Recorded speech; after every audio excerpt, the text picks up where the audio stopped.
বাগেরহাটের কচুয়ায় তরমুজের বাম্পার ফলন হয়েছে। অনুকূল আবহাওয়া ও আকারে বড় হওয়ায় চাষিরা দামও পাচ্ছেন ভালো। বাগেরহাট প্রতিনিধি এস সোহানের তথ্য ছবিতে ডেস্ক রিপোর্ট। যতদূর চোখ যায় মাঠ জুড়ে শুধু তরমুজ।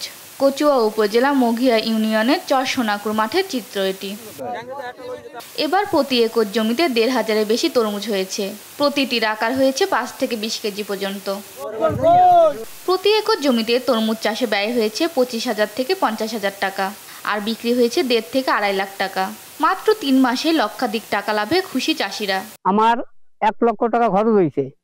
ইনশাল্লাহ এবছর তরমুজের চাষ ভালো হয়েছে, ফলনও ভালো হয়েছে।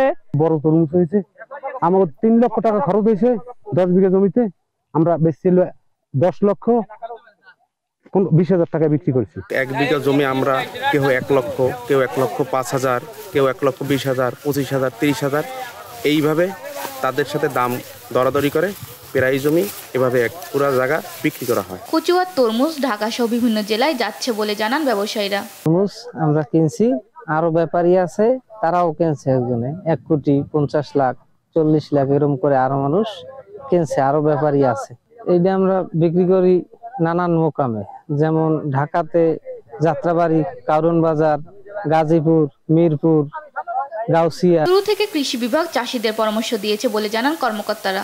মঘিয়া ইউনিয়নে ১৫০ একর জমিতে আপনার তরমুজ চাষ হয়েছে এবছর, এবং এই তরমুজ চাষে শুরু থেকে আমাদের কৃষি বিভাগ কৃষকের সাথে আর কি সার্বক্ষণিক সহযোগিতা ও পরামর্শ দিয়েছে, এবং আমাদের কৃষি অফিসের কিছু প্রদর্শনী ছিল, এর থেকে কৃষক বীজ ও সার পেয়েছে।